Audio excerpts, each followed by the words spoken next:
The casket was still open when she took the podium.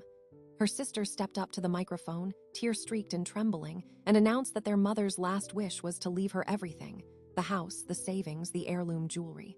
The congregation murmured. No one expected a daughter to seize her inheritance mid-eulogy.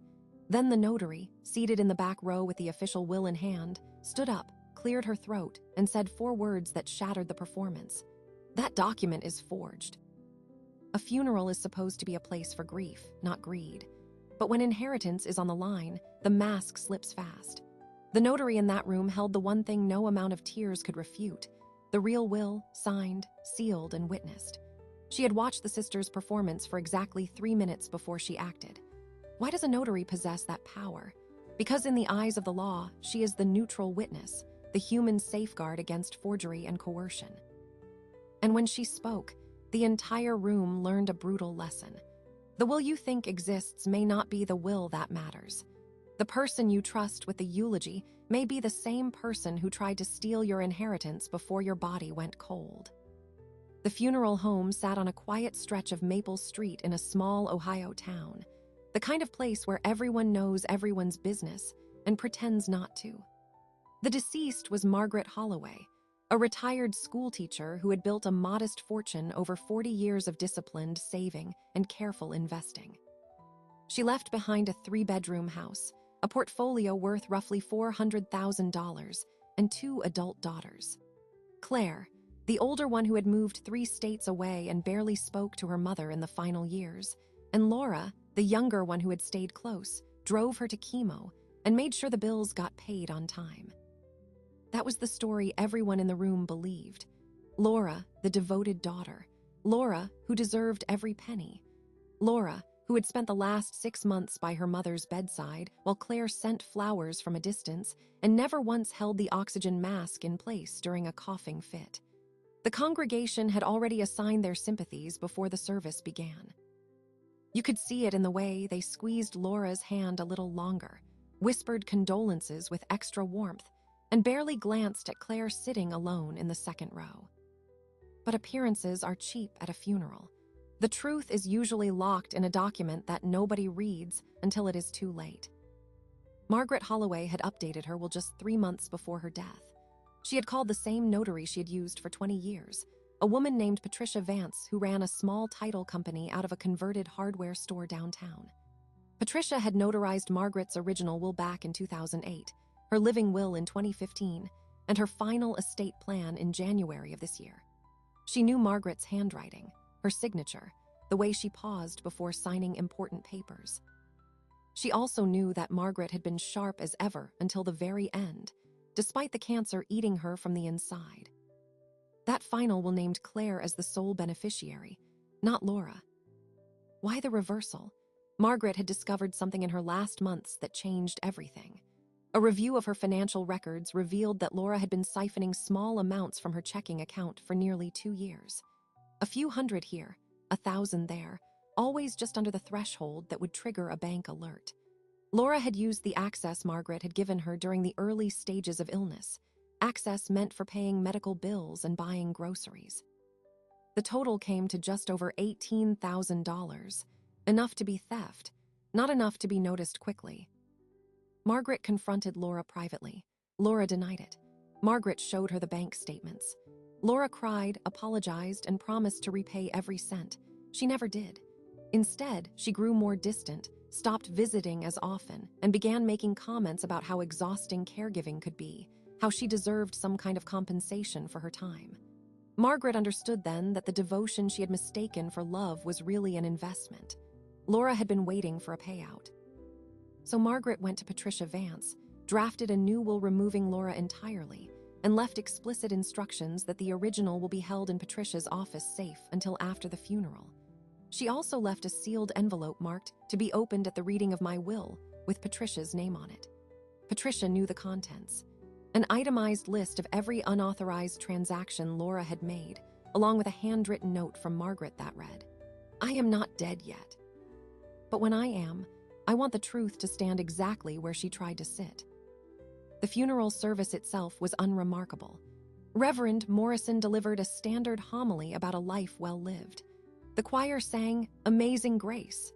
Old colleagues from the school district stood and shared memories of Margaret's laugh, her strict grading policies, her habit of bringing homemade cookies to faculty meetings. And then it was time for the eulogies. Claire was invited to speak first. She walked to the podium quietly, spoke for 3 minutes about her mother's strength, paused once to wipe her eyes, and returned to her seat without raising her voice. It was dignified, brief, and entirely forgettable. Then Laura stood up. She adjusted the microphone, looked out at the room full of familiar faces, and began to cry before she said a single word. It was the kind of cry that was rehearsed, the one where you can see the performer timing the catch in her breath.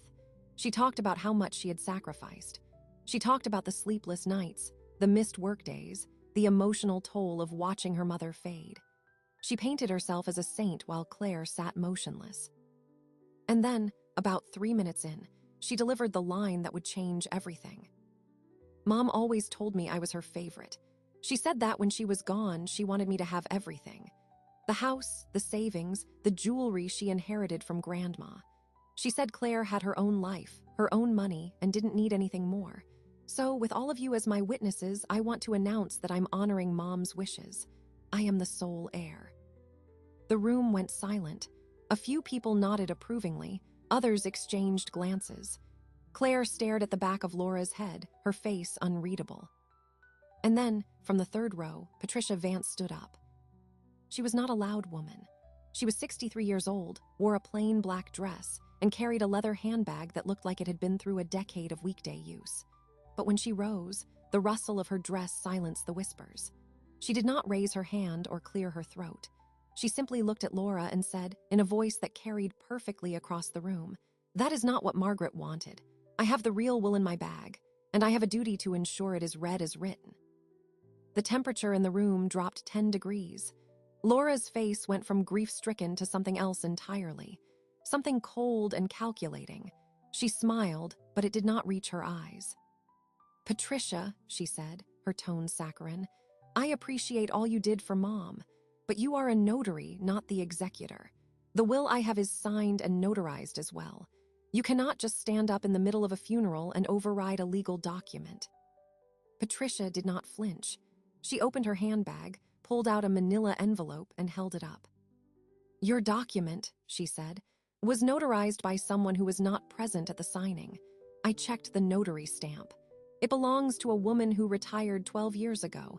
That makes your will a forgery." The congregation erupted in murmurs. Laura's mask cracked for just a second. She had not expected this. She had counted on Patricia staying silent, on the assumption that no one would challenge a grieving daughter's announcement in front of 100 witnesses. But Patricia had been waiting for this exact moment. She had the original will, the one dated January 4th of this year, the one that named Claire as the sole beneficiary and specifically disinherited Laura with a handwritten clause that read, "I revoke any and all prior wills. I make this change knowingly and freely. I do so because my daughter Laura has taken from me what should have been freely given." The funeral director stepped forward, looking uncertain. The Reverend glanced between Patricia and Laura. And Claire, who had not said a word throughout, slowly rose from her seat. She looked at the envelope in Patricia's hand, then at her sister's pale face. "Laura," Claire said, her voice low and steady, "you stole from Mom while she was alive. Now you're trying to steal from her dead body. Let's let the notary do her job." Laura's composure broke. She slammed her hand on the podium. "This is a funeral. You cannot do this here. This is not a courtroom." But Patricia was already walking toward the front of the room. She had the authority of someone who had been in the business long enough to know that a forged will did not become valid just because it was announced at a eulogy. The law is not sentimental. And Patricia Vance had been the keeper of Margaret Holloway's truth for 2 decades. She reached the podium, pulled a second document from the envelope, the real will, and began to read it aloud. The first line was simple.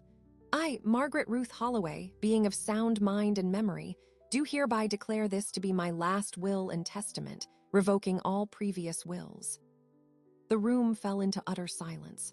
Laura stood frozen, her hands gripping the edges of the lectern. And in that silence, Patricia read the clause that named Claire as the sole beneficiary. She read the handwritten addition about the theft, and she ended with a sentence that Laura had never seen coming, a sentence that Margaret had added at the very last moment, in ink in her own hand, dated the same as the notary's stamp.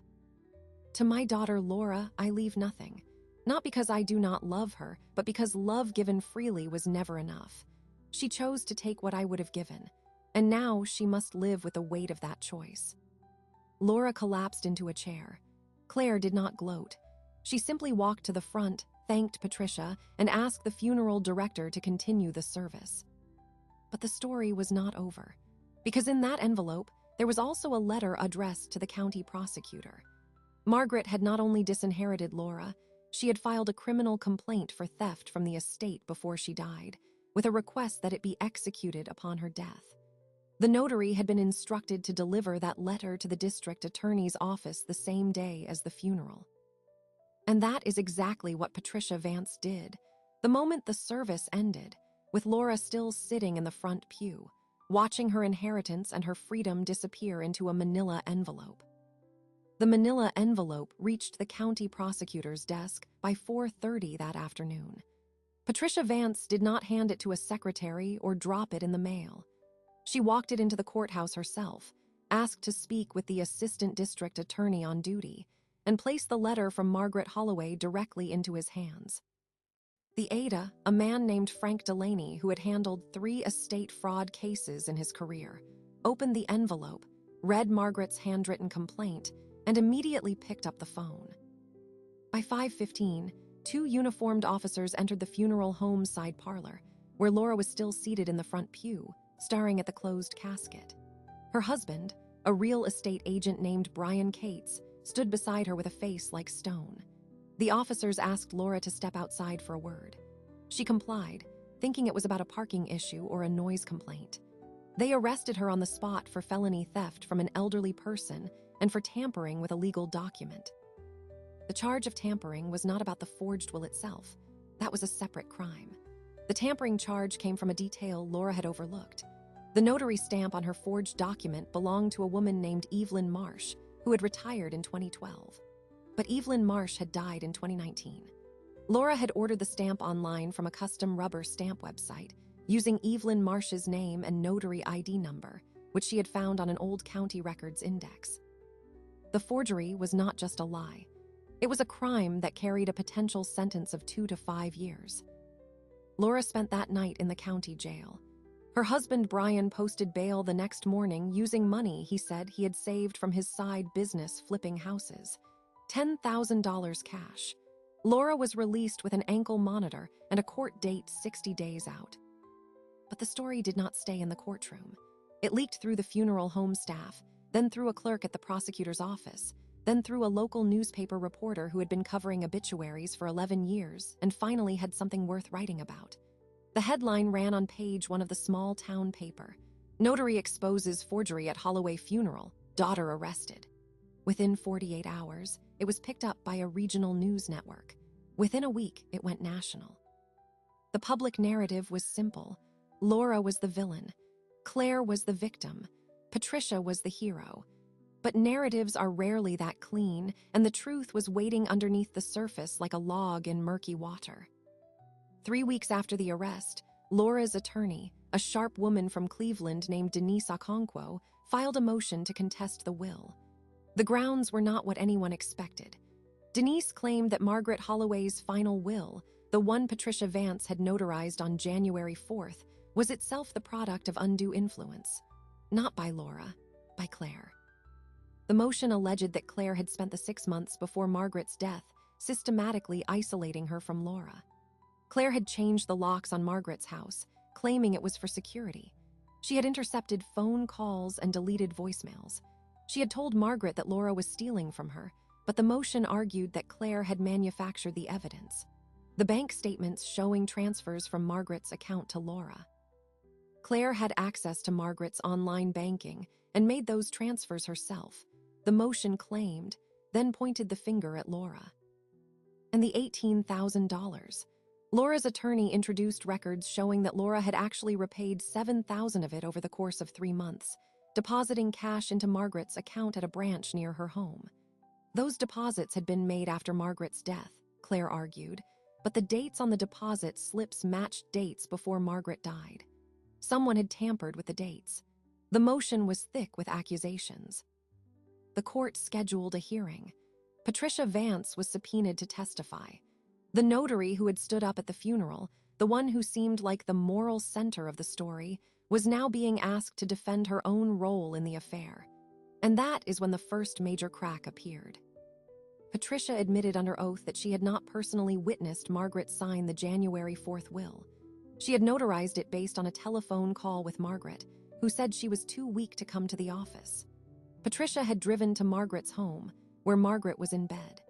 Patricia had watched Margaret sign the document, but Margaret's handwriting was shaky, and Patricia had been the one to guide her hand to the signature line. That was not proper procedure. A notary must witness the signature, but they cannot physically assist the signer unless the signer is unable to sign, and a proper marking procedure is followed. Patricia had not done that. She had essentially helped Margaret sign a document that Margaret might not have fully understood at the moment.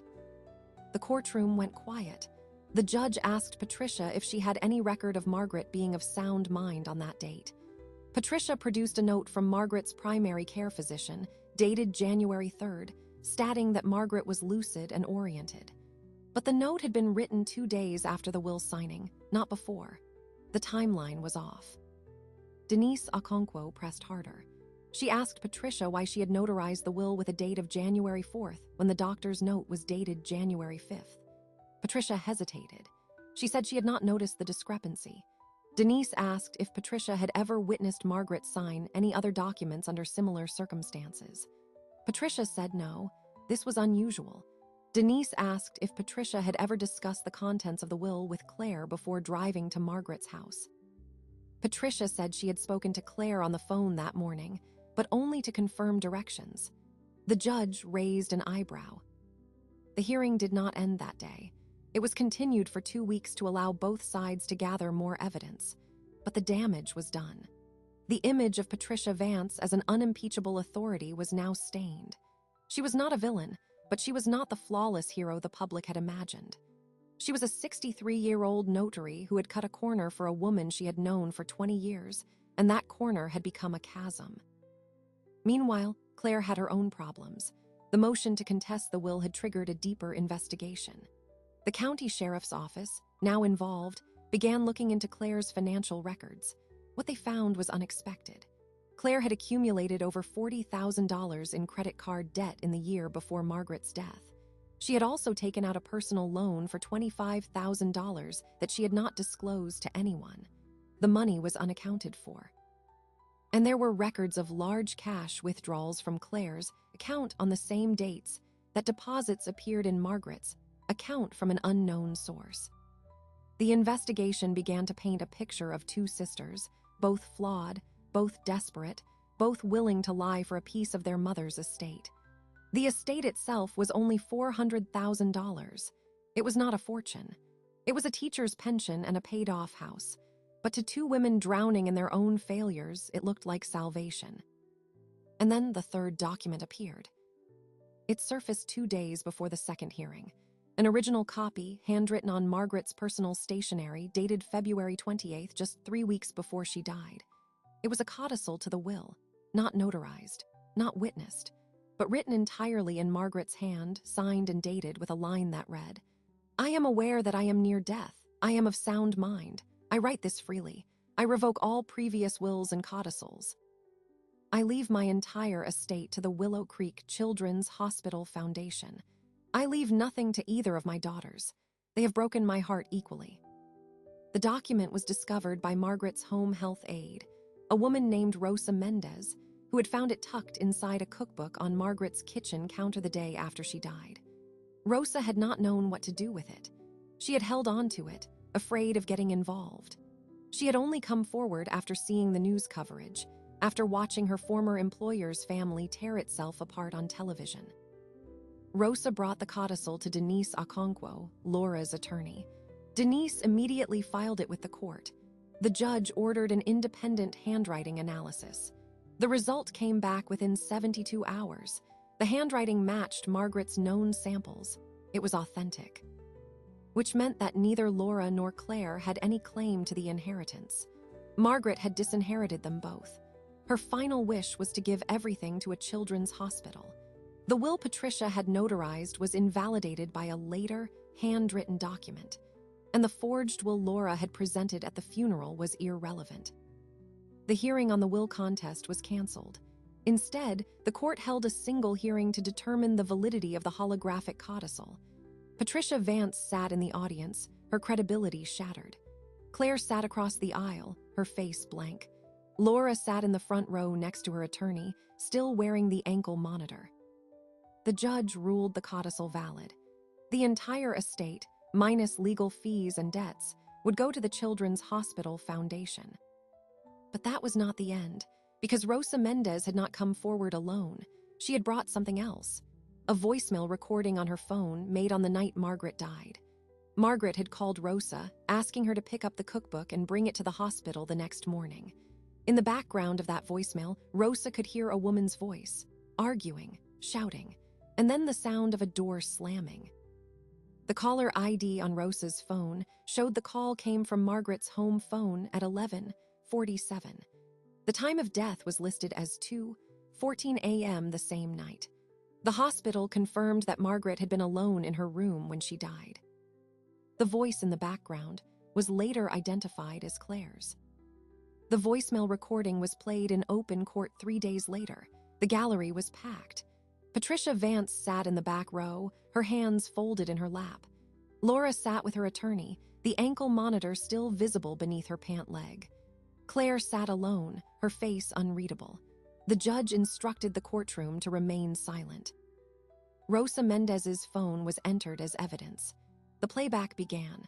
The room heard Margaret's voice, weak but clear, asking Rosa to bring the cookbook to the hospital. Then in the background, a woman's voice, raised, sharp. The words were distorted by distance and the phone's microphone, but the rage was unmistakable. Then a door slammed. Then Margaret's voice continued as if nothing had happened, telling Rosa not to worry, she was fine. The prosecutor asked Rosa if she recognized the second voice. Rosa said she had heard it many times during her shifts. It was Claire Holloway. Claire's attorney objected. The judge overruled. The prosecutor then asked Rosa what time Margaret had called. Rosa checked her call log. The call was placed at 11:47. Rosa asked Margaret if she was alone. Margaret said yes. Rosa asked if she was sure. Margaret paused, then said, "She just left." The prosecutor turned to Claire. "Who left, Ms. Holloway?" Claire was silent. Her attorney asked for a recess. The judge denied it.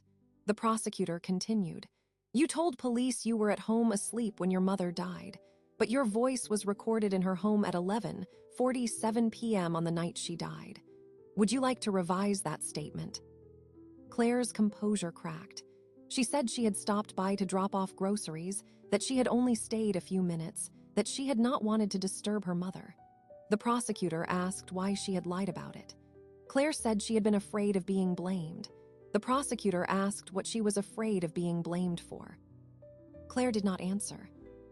Then the coroner's report was introduced. Margaret Holloway had died of respiratory failure due to advanced cancer. The cause of death was natural, but the report noted that her oxygen saturation had dropped precipitously in the final hour. The nurse on duty testified that she had checked on Margaret at 11:30 p.m. and found her stable. At 12:15 a.m., an alarm sounded. Margaret was in respiratory distress. She was pronounced dead at 2:14 a.m. The prosecutor asked the nurse if a patient's oxygen supply could be manually tampered with. The nurse said it was possible if someone turned the valve on the tank. The prosecutor asked if anyone had been in the room between 11:30 and 12:15. The nurse said the visitor log showed no one, but the nurse also admitted that the log was not always strictly enforced at night. The judge allowed the prosecutor to reopen the investigation. The county sheriff's department was now looking at potential homicide. And that was when the first true confession emerged, not from Claire, from Laura. Laura asked for a private meeting with the prosecutor. She offered to testify against Claire in exchange for immunity on the forgery and theft charges. Her attorney negotiated a deal. Laura would plead guilty to a misdemeanor count of filing a false document, receive probation, and cooperate fully. In return, she would tell everything she knew. What Laura revealed was even darker than the courtroom suspected. She said that Claire had contacted her 2 months before Margaret's death with a proposal. Claire had discovered that Margaret planned to disinherit both of them and leave everything to the children's hospital. Claire suggested that they work together to stop it. Laura was supposed to distract Margaret while Claire accessed the safe where the new will was stored. Claire would replace it with a forged version naming Laura as sole beneficiary, with a side agreement that Laura would split the estate with Claire. The plan was for Laura to appear as the devoted daughter, then announce her inheritance at the funeral, and later quietly transfer half to Claire. But Laura said Claire double-crossed her. Claire actually made a separate forged will naming herself as beneficiary, then manipulated Laura into presenting the false one at the funeral, expecting Laura to be caught. Claire had also made the secret bank transfers to frame Laura for theft. And the voicemail. Laura said Claire had gone to Margaret's house the night she died to pressure her into signing a new will. Margaret refused. Claire argued. Margaret called Rosa. Claire left. The next morning, Margaret was dead. Laura claimed she had no part in that. She said she did not know Claire had gone to the house. She had been home with her husband, asleep. The prosecutor checked Brian Cates's statement. He confirmed Laura was home by 10 p.m. The timeline matched. Claire was charged with attempted coercion, burglary, and tampering with evidence. She was arrested at her home 3 days later. The news cameras were there. The footage ran on every channel.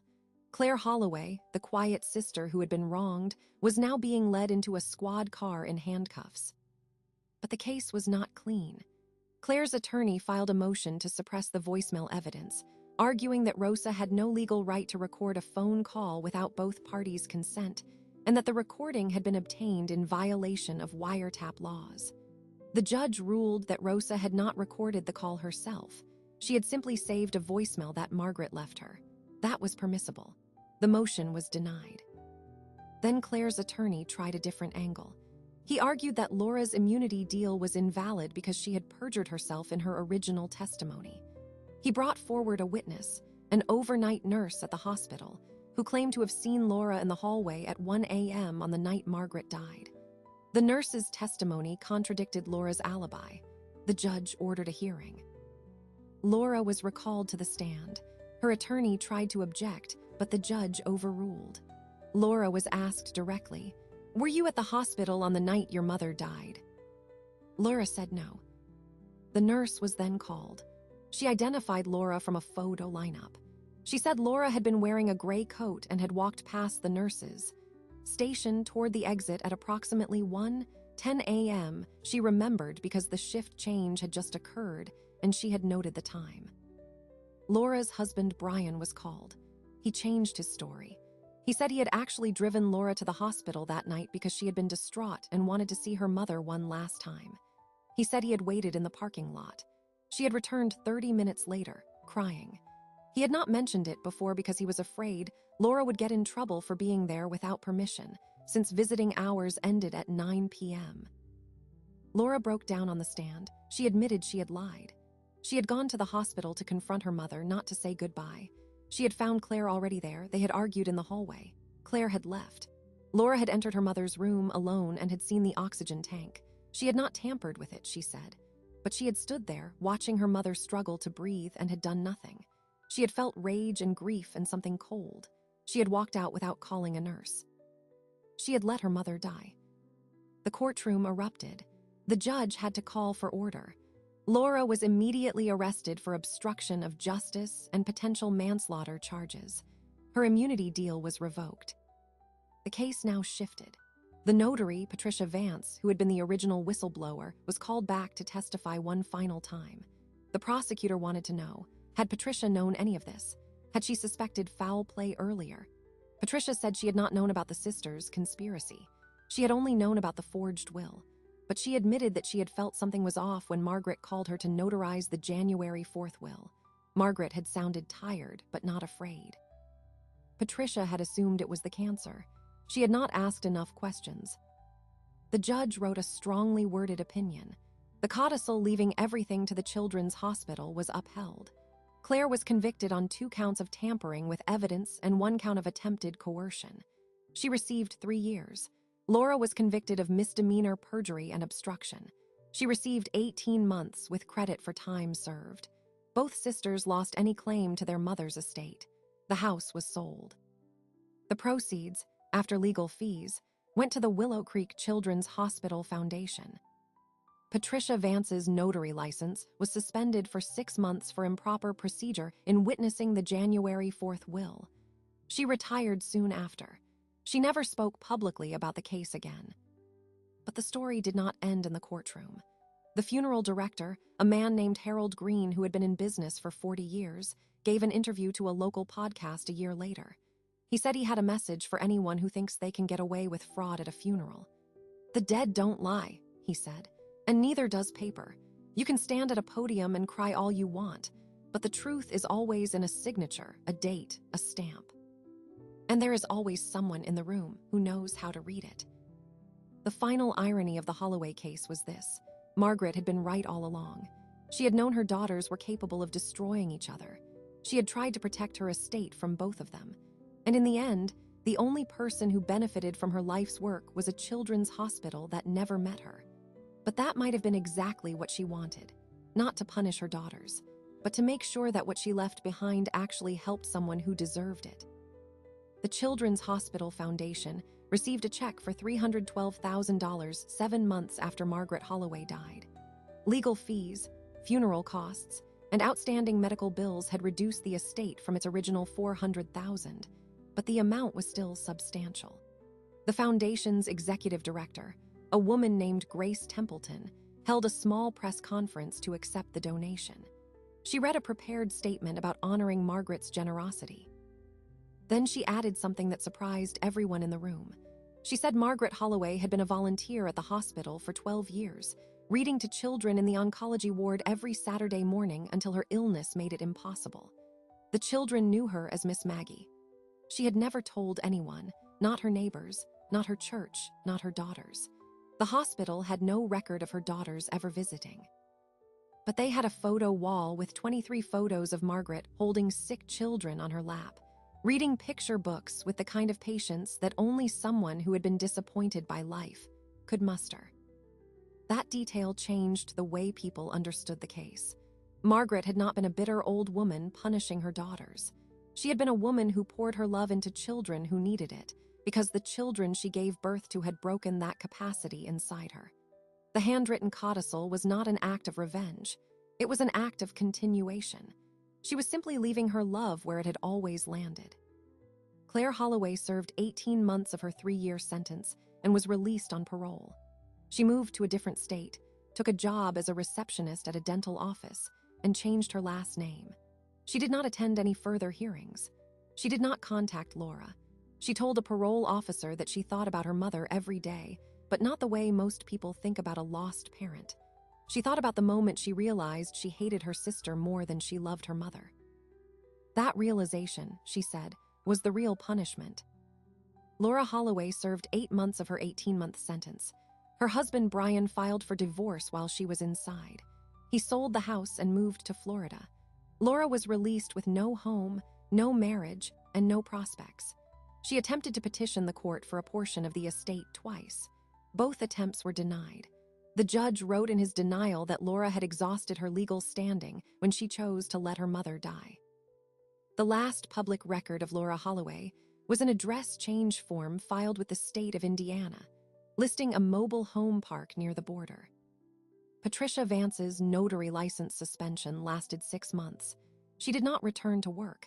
Instead, she gave a single interview to a legal ethics journal 6 months after the case concluded. In that interview, she said her greatest regret was not the improper witnessing procedure. It was that she had known Margaret was afraid of her daughters, but she had never asked why. She had notarized a will and considered her duty done. She had not asked the one question that might have uncovered the conspiracy before anyone died. "I was a witness to a signature," she said, "but I should have been a witness to a life." The interview was widely circulated among notary associations.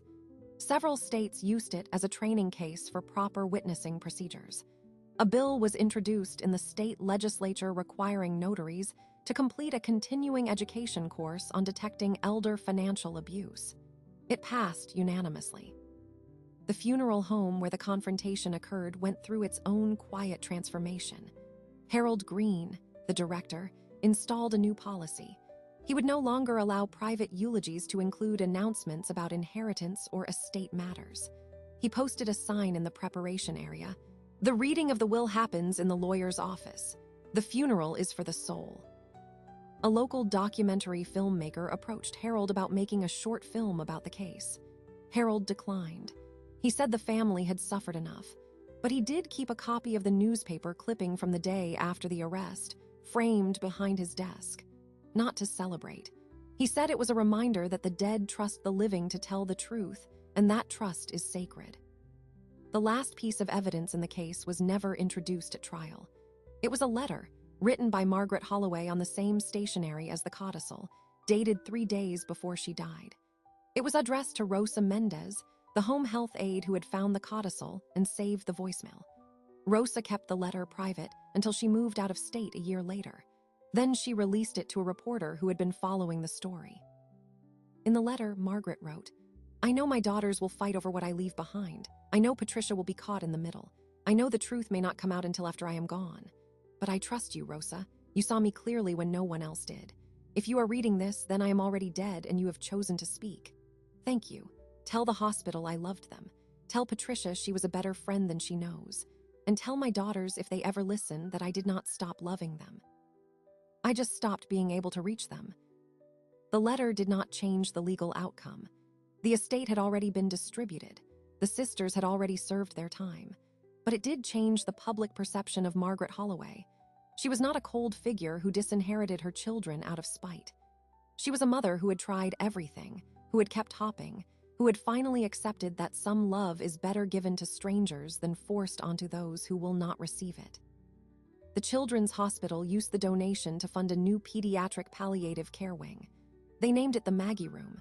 Inside, there was a rocking chair, a shelf of picture books, and a framed photograph of Margaret Holloway, smiling, holding a child with no hair, reading a story about a train that could not stop. She looked peaceful in that photograph. She looked like someone who had finally found the family she was meant to have. The case of the Holloway inheritance remains one of the most cited examples of notarial intervention in estate fraud. It is taught in law schools, referenced in ethics seminars, and occasionally mentioned in true crime podcasts. But for the people who were there, it was never about the law.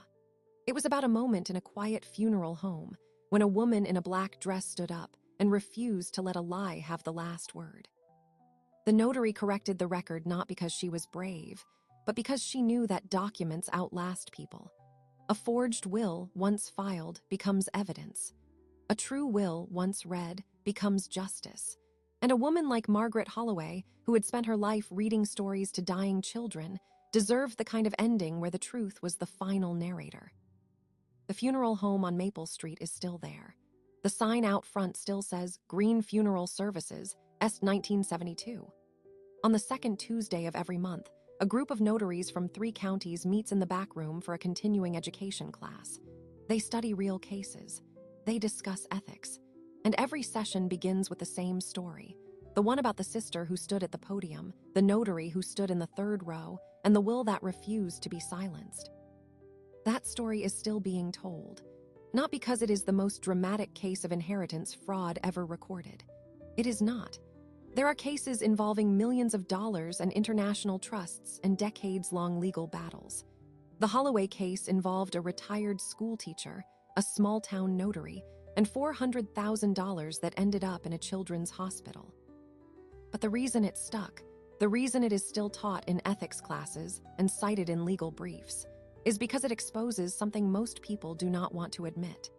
The people closest to you are often the ones most capable of hurting you. And the documents you sign when you are healthy and clear-headed may be the only thing standing between your final wishes and the people who want to rewrite them. The notary in that room did not have a badge or a gavel. She had a stamp and a record book, but she understood something that the sisters never did. A signature is not just ink on paper. It is a promise that the person signing was present, aware, and uncoerced. When a notary witnesses that moment, they become a guardian of that promise. And when that promise is broken, they have a duty to speak. Not because they are heroes, because silence would make them complicit. There is a question that every person watching this should ask themselves. Who is your Patricia Vance? Who in your life has the document, the knowledge, or the courage to stand up and correct the record when you cannot? And more importantly, have you made your wishes clear enough that someone can defend them? A will that nobody knows about is not a plan. It is a gamble. A notary who does not know the full story is not a safeguard. They are a rubber stamp. The difference between a clean transfer of inheritance and a multi-year legal war is often just one honest conversation, one properly witnessed signature, and one person willing to stand up in a room full of mourners and say, "That is not what they wanted." The Holloway sisters lost everything, not just the money. They lost each other, their freedom, and any chance at a relationship with the truth about their mother. Margaret Holloway died alone in a hospital room while her daughters argued in the hallway. But her last act was not revenge. It was trust. She trusted a home health aide to find the codicil. She trusted a notary to deliver the criminal complaint. She trusted the legal system to sort out what she could not untangle while alive. And in the end, her trust was honored. If there is a lesson in this story, it is that the dead do not need our protection. They need our honesty. The documents they leave behind are the only voice they still have. And when someone tries to silence that voice with tears and theatrics and a forged signature, the people in the room have a choice. Sit still and let the lie become the truth, or stand up and let the truth speak for itself. If this story changed the way you think about estate planning, notaries, or the people you trust with your final wishes, share it with someone who needs to hear it. Because the funeral home is always quiet before the reading begins. And the only thing louder than a lie is a person who refuses to let it stand. Thanks for watching. Subscribe for more stories about the moments that change everything.